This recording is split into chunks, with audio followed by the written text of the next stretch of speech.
Assalamualaikum warahmatullahi wabarakatuh. Kami dari kelompok 5 akan menyampaikan materi tentang puasa. Ibadah puasa adalah ibadah yang telah dipilih Allah, Tuhan semesta alam, sebagai pemiliknya. Sebab orang berpuasa itu tidak melakukan sesuatu, melainkan hanya meninggalkan syahwatnya atau kesenangan nafsunya. Dengan puasa, ia meninggalkan hal-hal yang dicintainya semata hanya karena Allah Subhanahu wa Ta'ala. Pengertian puasa secara bahasa dalam bahasa Arab dan Al-Quran disebut saum atau siam, yang berarti menahan diri dari sesuatu dan meninggalkan sesuatu atau mengendalikan diri. Jadi puasa menurut bahasa adalah menahan diri atau mengendalikan diri baik dari makan, bicara, maupun berjalan. Kemudian secara terminologi, pengertian puasa banyak dikemukakan oleh para ahli.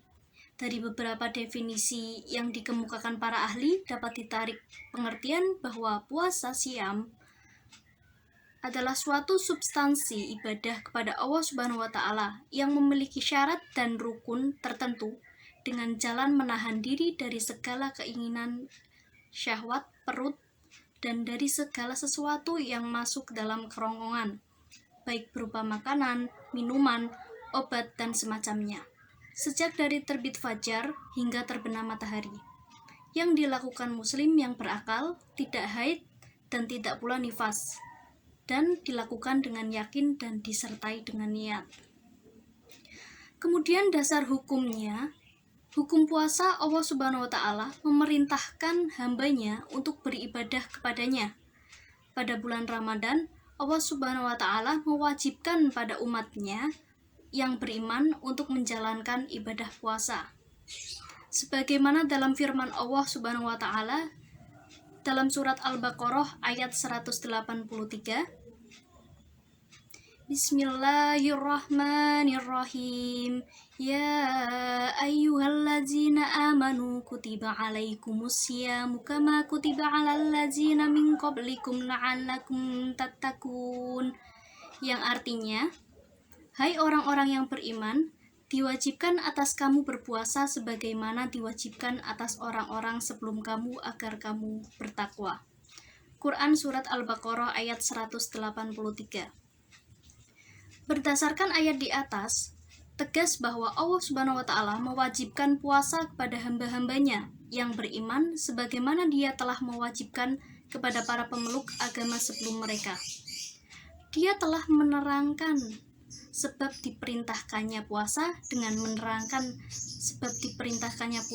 menjelaskan faedah-faedahnya yang besar dan hikmah-hikmahnya yang tinggi, yaitu mempersiapkan jiwa orang yang berpuasa untuk mempercayai derajat yang takwa kepada Allah Subhanahu wa Ta'ala dengan meninggalkan keinginan-keinginan yang dibolehkan demi mematuhi perintahnya dan demi mengharapkan pahala dari sisinya, supaya orang mukmin termasuk golongan orang-orang yang bertakwa kepadanya yang menjauhi larangan-larangannya. Anisha Nurul Hikmah Munar Putri NIM 2619110 akan menjelaskan tentang macam-macam puasa. Puasa dibagi menjadi 4. Yang pertama yaitu puasa wajib, yang kedua puasa sunnah, yang ketiga puasa makruh, dan yang keempat puasa yang diharamkan.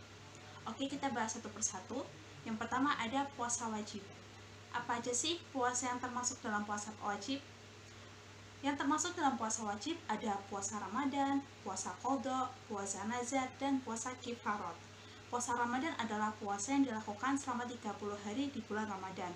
Puasa qadha adalah puasa pengganti puasa bulan Ramadan. Puasa nazar adalah puasa yang dilakukan oleh seseorang yang telah bernazar atau berjanji. Dan puasa kifarat adalah puasa yang dilakukan oleh seseorang yang melakukan kemaksiatan yang mengharuskan membayar kifarat. Selanjutnya ada puasa sunnah. Puasa yang termasuk dalam puasa sunnah yaitu puasa Syawal, puasa Senin Kamis, puasa Arafah, puasa Asyura, puasa Ayyamul Bid, puasa Daud, dan puasa pada bulan Sya'ban. Puasa Syawal adalah puasa yang dilakukan selama 6 hari di bulan Syawal. Puasa Senin Kamis adalah puasa sunnah yang dilakukan pada hari Senin dan Kamis. Puasa Arafah adalah puasa yang dilakukan pada tanggal 9 Zulhijjah. Puasa Asyura adalah puasa yang dilakukan pada tanggal 10 Muharram. Puasa Ayyamul Bid adalah puasa yang dilakukan di pertengahan bulan Hijriah, yaitu pada tanggal 13, 14, dan 15 Hijriah. Puasa Daud adalah puasa yang dilakukan sehari puasa dan sehari tidak. Dan puasa pada bulan Sya'ban.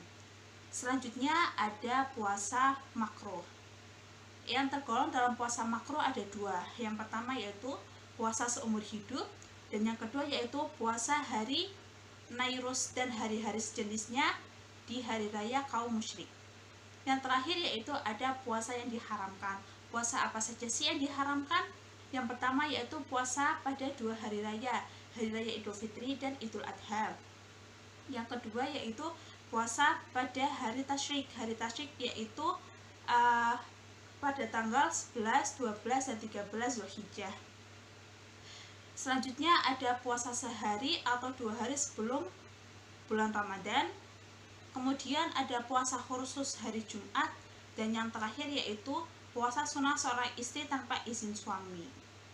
Perkenalkan, saya Nina Alfiana, NIM 2619108 akan menjelaskan tentang syarat puasa. Puasa Ramadan diwajibkan atas orang-orang yang sudah memenuhi syarat. Syarat puasa dibagi menjadi dua, yaitu syarat wajib puasa dan syarat sah puasa. Yang pertama, syarat wajib puasa ialah syarat yang apabila telah dimiliki seseorang, maka ia wajib berpuasa. Syarat wajib itu ialah pertama, orang Islam, kedua, balik, tiga, berakal, 4. Kuat berpuasa, dan yang kelima, mengetahui masuknya bulan Ramadan. Yang kedua, ada syarat sah puasa. Syarat sah puasa ialah sesuatu yang harus ada sebelum melakukan ibadah. Apabila salah satu syarat tersebut tidak ada, maka puasanya batal. Syaratnya itu ialah diantaranya pertama, Islam, kedua, mumayyiz. Mumayyiz ialah dapat membedakan mana yang baik, mana yang buruk. Yang ketiga, suci dari haid dan nifas. Yang keempat, dalam waktu yang diperbolehkan. Dan yang kelima, tidak ada hal yang membatalkan puasanya. Sekian. Dan hal-hal yang membatalkan puasa yaitu makan dan minum, muntah yang disengaja, berhubungan suami istri, keluar darah haid dan nifas bagi perempuan, gila, kemudian keluar cairan yang disengaja. Nah, hal-hal yang disunahkan dalam berpuasa. Saat berpuasa kita disunahkan untuk selalu berbuat kebaikan, kemudian berdoa ketika berbuka puasa, memperbanyak sedekah, sholat malam termasuk melaksanakan sholat tarawih, dan tadarus atau membaca Al-Quran. Kemudian golongan orang yang boleh tidak melakukan puasa atau boleh tidak berpuasa yaitu orang yang sakit parah atau yang tidak dapat melakukan puasa, kemudian orang yang sedang melakukan perjalanan jauh, kemudian wanita hamil atau wanita yang sedang menyusui, dan orang tua yang sudah lemah atau sudah sakit. Kemudian hal-hal yang merusak berpuasa ini melakukan hal-hal yang tercela seperti berkelahi, berdusta, menghina, hasut, dengki, memfitnah, kemudian sengaja melihat gambar atau lain-lain yang mengundang nafsu syahwat. Baik, selanjutnya saya Najma Aziza NIM 2691116 akan menjelaskan mengenai rukhsah dalam ibadah puasa. Secara bahasa, kata rukhsah berarti keringanan dan kemudahan. Secara hukum, rukhsah berarti hukum yang berlaku berdasarkan satu dalil yang menyalahi dari hukum yang sudah ada karena adanya uzur. Dalam ibadah puasa terdapat rukhsah, namun dengan hal ini bukan menjadikan alasan untuk meninggalkan kewajiban berpuasa, dalam hal ini puasa Ramadan. Secara garis besar, terdapat dua bentuk pengganti puasa Ramadan, yaitu mengqadha dan membayar fidyah. Nah, golongan yang mendapatkan rukhsah dalam ibadah puasa yaitu orang sakit, musafir, wanita haid dan nifas, orang tua renta lemah, dan wanita hamil menyusui. Untuk pertama, orang sakit, yaitu karena apabila dengan puasa akan bertambah berat sakitnya atau berakibat pada kematian. Penggantinya yaitu dengan qadha, dalilnya yaitu Quran Surah Al-Baqarah ayat 185. Yang kedua, musafir, yaitu penggantinya dengan mengqadha. Yang ketiga, wanita haid dan nifas, penggantinya yaitu dengan mengqadha. Kemudian yang keempat, wanita lemah, yaitu penggantinya dengan membayar fidyah. Sebenarnya terdapat beberapa pendapat, namun mayoritas ulama lebih kuat, yaitu dalilnya Surah Al-Baqarah ayat 184. Kemudian wanita yang menyusui, yaitu penggantinya dengan mengqadha. Yang selanjutnya, saya Indah Marina, NIM 2619113 akan menjelaskan mengenai materi hikmah ibadah puasa. Hakikat dari ibadah puasa adalah sebenarnya untuk menahan hawa nafsu, yang dimana hawa nafsu tersebut adalah musuh setiap insan manusia yang bertakwa.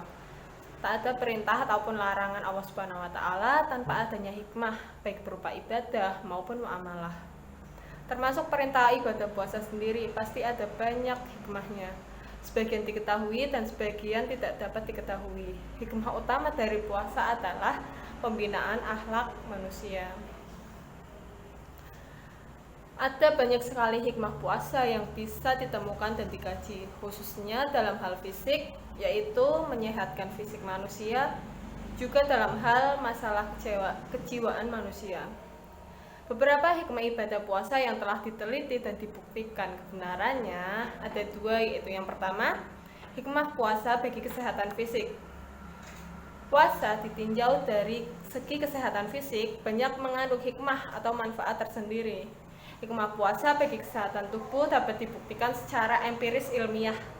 Meski harus menahan lapar, menahan tidak makan dan minum sekitar 12-24 jam, apabila orang lapar, perutnya akan memberikan refleks ke otak secara fisiologis. Dengan adanya refleks tersebut, otak akan memerintahkan kelenjar perut untuk mengeluarkan enzim pencernaan. Zat enzim inilah yang akan menimbulkan rasa nyeri di perut, khususnya bagi penderita MAH. Tapi bagi orang yang berpuasa, rasa sakit tersebut tak timbul karena otak tidak memerintahkan kelenjar perut untuk mengeluarkan enzim tadi. Lalu untuk hikmah yang kedua, yaitu hikmah puasa bagi kesehatan psikis atau kejiwaan. Puasa merupakan sarana yang efektif untuk merenovasi jiwa-jiwa yang hampir terperosok dalam lubang-lubang keingkaran, mensucikan diri dari lumuran dosa-dosa jahiliyah. Dengan kata lain, puasa yang tepat akan bisa mengangkat seseorang yang telah berkubang dalam maksiat menuju fitrahnya sebagai manusia. Selain hukumnya wajib, puasa juga dapat menjadi sarana latihan agar mampu mengendalikan diri, menyesuaikan diri, serta sabar terhadap dorongan-dorongan atau impuls-impuls agresivitas yang datang dari dalam diri sendiri. Adapun 7 hikmah ibadah puasa yang dapat dimengerti oleh akal manusia, yaitu yang pertama, puasa dapat mensucikan jiwa untuk selalu taat kepada perintah Allah Subhanahu wa Ta'ala dan menjauhi larangannya. Saat orang melaksanakan ibadah puasa, maka ia telah rela meninggalkan yang halal bagi dirinya demi menaati perintahnya. Untuk yang kedua, hikmah puasa dapat menjaga dan mengobati penyakit raga dan jiwa, tetapi lebih utama adalah terapi untuk kesehatan jiwa. Sebagaimana kita ketahui bahwa manusia tercipta dari tanah liat sebagai simbol kehinaan, juga terdiri dari ruh yang ditiupkan oleh Allah Subhanahu wa Ta'ala. Jika umat manusia lebih dominan pengaruh tanah liatnya, maka cenderung berbuat yang rendah dan hina. Demikian juga ketika ruh lebih dominan, maka manusia akan mencapai kemuliaan yang tinggi. Untuk hikmah yang ketiga, yaitu puasa dapat melatih keuletan, kegigihan, dan kesabaran. Tidak ada capaian apapun oleh seseorang kecuali karena kemauannya yang tinggi. Tidak mungkin dapat mencapai cita-cita yang tinggi tanpa kesabaran dalam meraihnya. Tidak mungkin menggapai kebaikan tanpa kesabaran untuk meninggalkan maksiat dan kemungkaran. Hikmah yang keempat, gejolak hawa nafsu adalah pendorong seseorang untuk berbuat asusila. Banyak terjadi kehidupan seks bebas sehingga menimbulkan penyakit menular karena perilaku seks bebas yang menyimpang. Sedangkan ibadah puasa telah terbukti sebagai terapi untuk membendung gejolak syahwat dan mengendalikannya. Bahkan ketika anak muda yang tidak mampu menikah, maka terapinya adalah berpuasa. Hikmah yang kelima yaitu puasa dapat mengasah rasa syukur dan merasakan betapa berharganya karunia dan nikmat Allah Subhanahu wa taala. Saat orang melaksanakan ibadah puasa dapat merasakan betapa pedihnya rasa lapar dan haus sehingga terasa berharganya nikmat makan dan minum. Lalu untuk hikmah yang keenam yaitu puasa yang berlaku umum kepada semua umat manusia dapat menjadi pelajaran penting betapa semuanya dapat merasakan kemiskinan dan kekurangan dalam waktu tertentu meskipun di antara mereka berkecukupan. Lalu untuk hikmah yang terakhir, hikmah ketujuh yaitu puasa dapat mengangkat derajat manusia menuju ketakwaannya sejati. Sebab saat berpuasa telah melatih organ tubuhnya dan batinnya untuk meninggalkan perilaku tak terpuji dan mengasah ketakwaannya. Ramadan pada dasarnya adalah balai pelatihan yang mendidik dan melatih umat muslim sebagai manusia yang utuh. Pelaksanaan ibadah puasa dapat memanjakan organ tubuh, dapat meremajakan organ tubuh yang mulai layu, dan dapat mempertebal keimanan sehingga mudah menggapai predikat orang yang bertakwa. Sekian dari kelompok kami tentang ibadah puasa.